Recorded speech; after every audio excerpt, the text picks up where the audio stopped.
1989 година со донесувањето на Конвенцијата за правата на детето. Таа е еден од првите меѓународни документи кои што Република Македонија ги ратификуваше. Оваа конвенција представува надградба на Декларацијата за правата на детето. Истата во рекордно време беше прифатена од голем број на држави членки и влезе во сила само една година по нејзиното усвојување.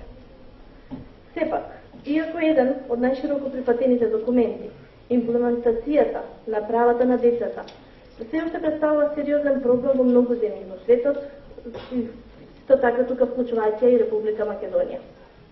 Во членот 12 од Конвенцијата се предвидува правото на учество на децата. Значи, детето да може да го искаже своето мислење за сите прашања кои што се однесуваат на него, вклучувајќи тука и обврската тоа да биде сослушано во сите судски и административни постапки во кои што се решава за неговите права.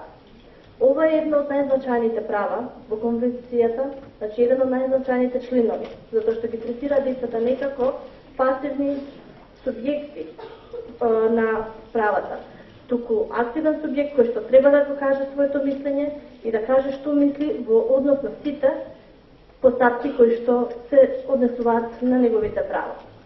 Партиципацијата на децата овозможува тие да ја разберат нивната ситуација, им дозволува да развијат социјални вештини, одговорности во развојот на општеството и независноста. Членот 12 значи има генерален принцип од основно значење за сите аспекти од имплементацијата на Конвенцијата. Тој во нашето законодавство е преземен во Законот за заштита на децата, кој што предвидува дека државата е должна да ги сослуша, значи да го обезбеди правото на детето да го изрази собственото мислење за сите прашања кои се однесуваат на него.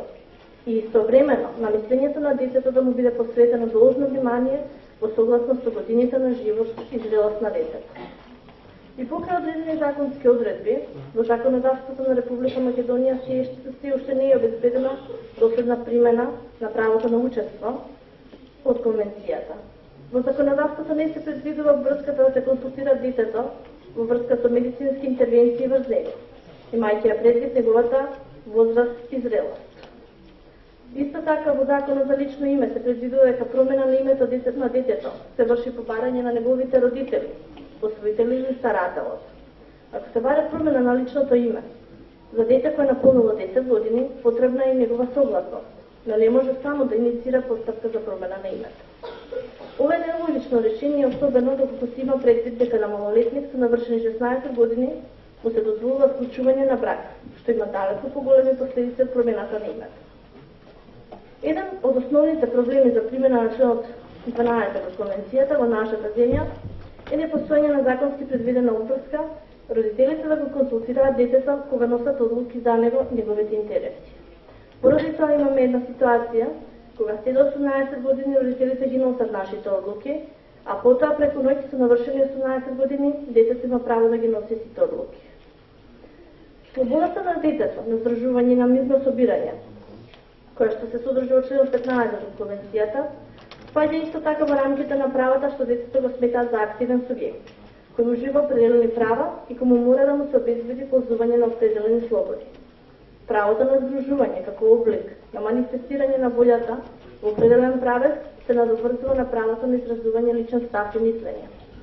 Комитетот за правата на детето, како и другите права што детето го користи како активен субјект, инсистира правото на здружување да биде регулирано посебно за децата. До сега, во сегашниот закон за здружение и фондации, децата имаат право да учествуваат, но не и да основаат здруженија на граѓани. Во моментов, во тек е и расправа во собранието по новиот предлог закон за здружение и фондации, во кој што се предвидува дека децата со наполнети 15 години ќе може и да основаат здружение на граѓани, меѓутоа само со писмено заверена изјава од старател или родител во однос на давање согласност детето да може да основа такво здружение. За жал, во сегашниот предлог закон направено е едно уназадување на правата на детето, затоа што е предвидено дека малолетно лице со наполнети 14 години, а не наполнети 18 години возраст, се членува во здружението со давање заверена изјава на нотар на неговиот законски застапник. Се заборава на децата под 14 години. Ова, како што кажав, е уназадување на правата на децата, кои што го основа на стариот закон на Сдружение на граѓани и фондации, имаа право да бидат членови на Сдружение на граѓани без дополнителни документи или заверени изјави на нотар, и беше предвидено дека може да биде член на Сдружение секој граѓанин, државјанин на Република Македонија, кој доброволно ќе пристапи кон Сдруженијето на начин утврден со статутот. На крај, би сакала да искористам оваа прилика и да препорачам дека потребни се дополнителни законски измени и дополнувања во националните закони. Во законите мора да се прават одредби дека и детето треба да го каже своето мислење и истото треба да се земено во предвид, зависно од неговата возраст и степен на зрелост, истите практично да бидат имплементирани. Законите на хартија не ни вршат работа. Потребна е нивна имплементација. Ви благодарам.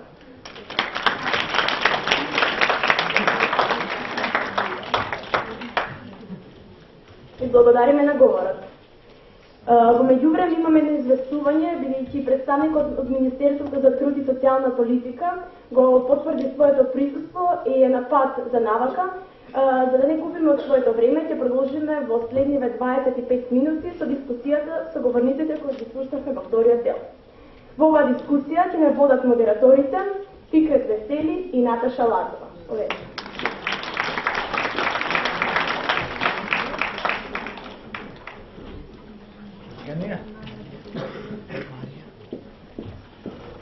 Почитувана публика и гости,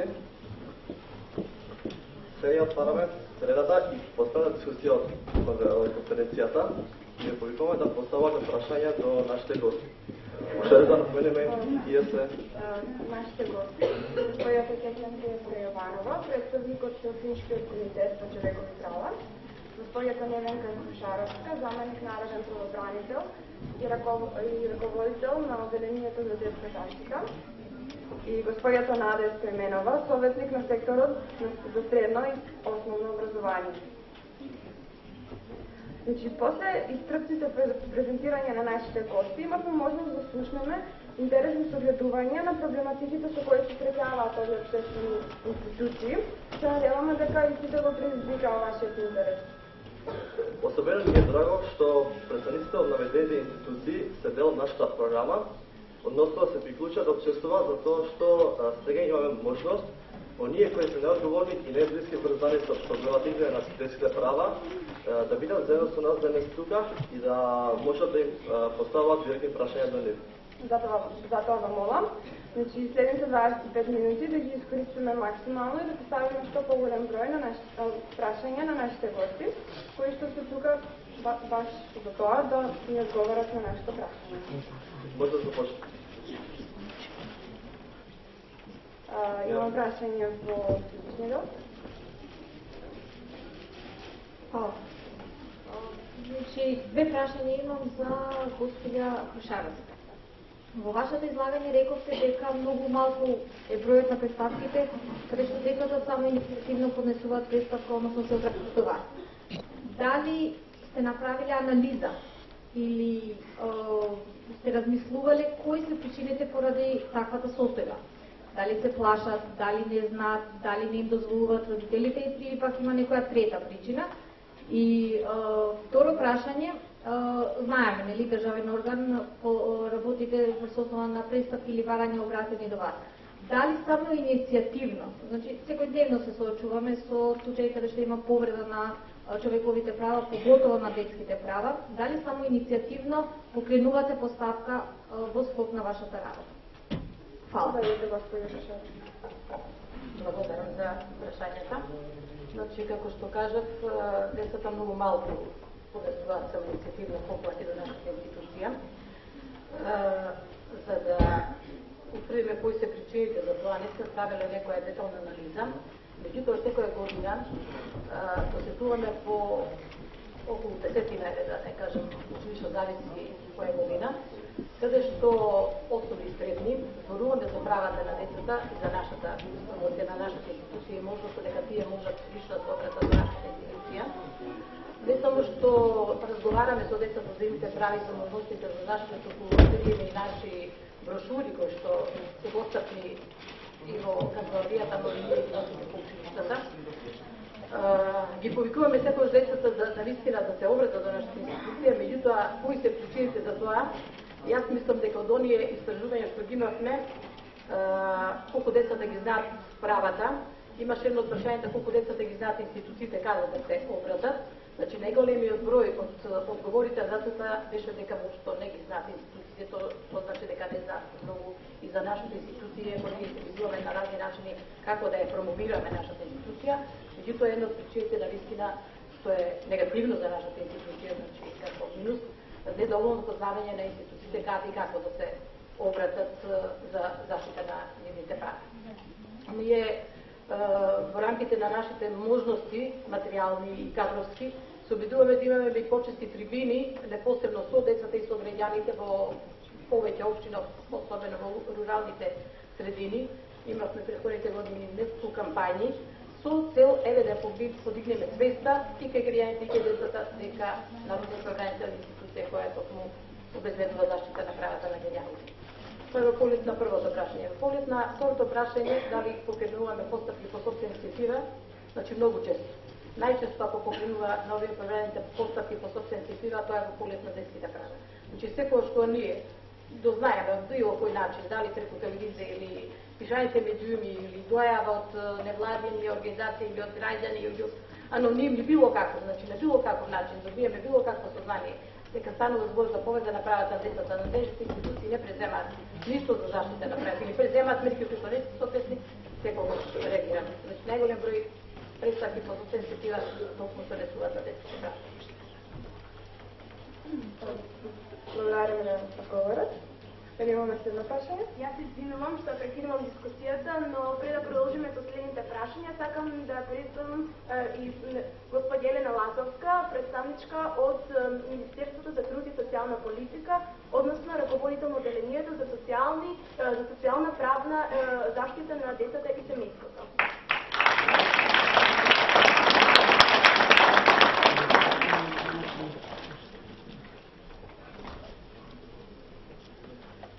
Други прашања? Добро.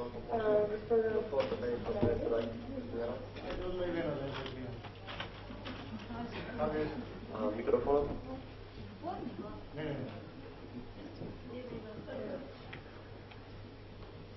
По едно прашање за сите. Прво Елена, бидејќи доцни, а таа не е баш добар респект на детското учество и ние присутните тука. Сакам да ја прашам зошто во последно време забележуваме се повеќе случаи на неодговорни родители кои ги малтретираат децата во континуитет и кога ќе настане силување или смрт го одземаат родителското право. Дали имаат дефицит на изгрижувачки семејства, дали центрите за социјална работа не се на терен, пијат кафе, немат време да ги следат семејствата во език и дисфункционалните семејства и кога ќе направат акција да навистина бидат мониторинг на неодговорните родители во семејствата, значи да тропнат на врата и да имаат комплетен увид и строг надзор. Значи тоа е едното прашање за Елена. За Министерството за образование.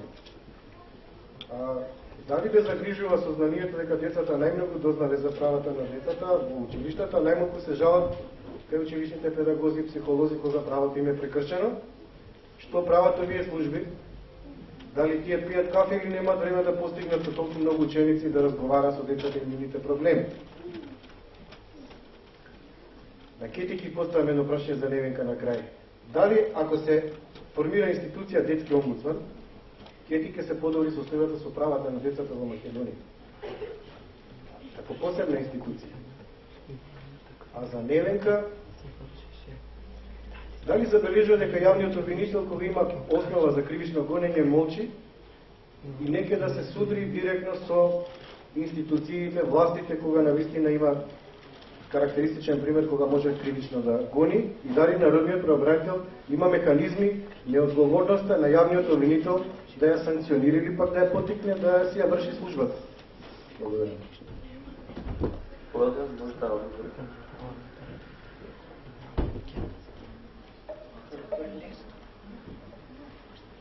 Вака, јас прво да поздравам и да се извинам за моето каснење.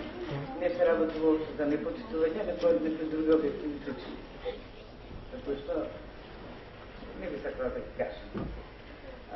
По однос на прашањето за неодговорни родители, од секојаш има и има неодговорни родители, меѓутоа морам да кажам дека центрите, како органи за старателство, не може да бидат присутни во секој дом и да знаат што во секој момент се случува во домовите.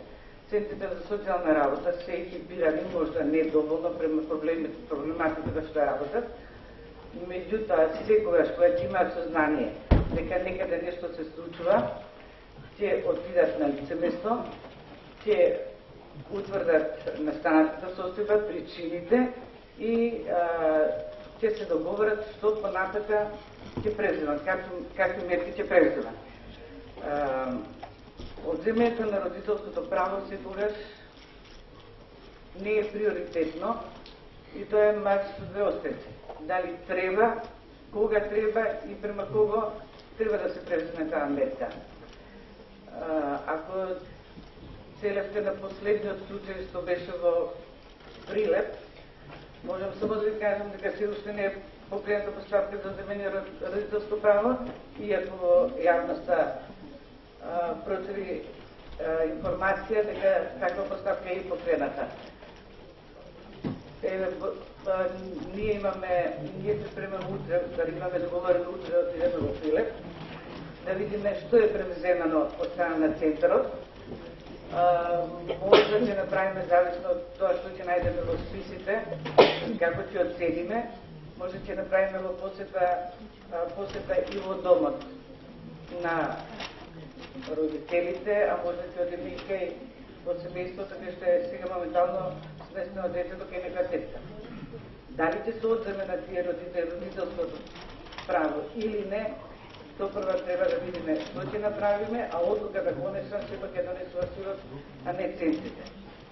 Во поглед на згрижувачките семејства што прашавте, во Македонија има оваа форма на згрижување на деца се повеќе се развива, меѓутоа мора да се признае дека бројот на згрижувачки семејства се уште не е доволен за да децата бидат згрижени во семејство, затоа што во секој случај згрижувањето на децата во семејство е по-добро отколку да биде згрижувањето во институција. Во секој семејство има повеќе љубов, повеќе внимание, повеќе грижа за тие деца, него просветите на купува една институција. А по односно на што го реков, строг надзор да си иде од врата на врата, не можам да ви дам одговор, не знам колку може и центар или невладин или било кој да си иде од врата на врата, да тропне и да види кој семејство што се случува.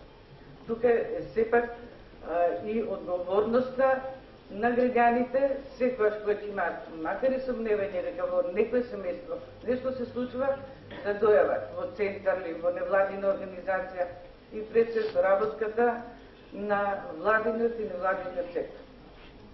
Кога се има сознание да се настапува заеднички едни на други, да се бидат коректно, само тогаш мислам дека ќе имаме успех по заштитата. Искам да одговорим на све. Ако треба.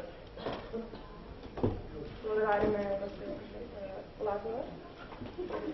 Почнахме поред, Министерството за образование да продолжи. Она што да грижува дека најмногу учениците добиваат информации за нивните права во училиштата, мислам дека треба да е еден поттик за учество при изготвувањето на годишните програми. Вие знаете дека училиштето покрај она што го добива тој национален курикулум на кој што сите треба да се придржуваат, секој училиште изготвува годишна програма во која што ги става активностите кои што ги планира. Тука можеби треба и учеството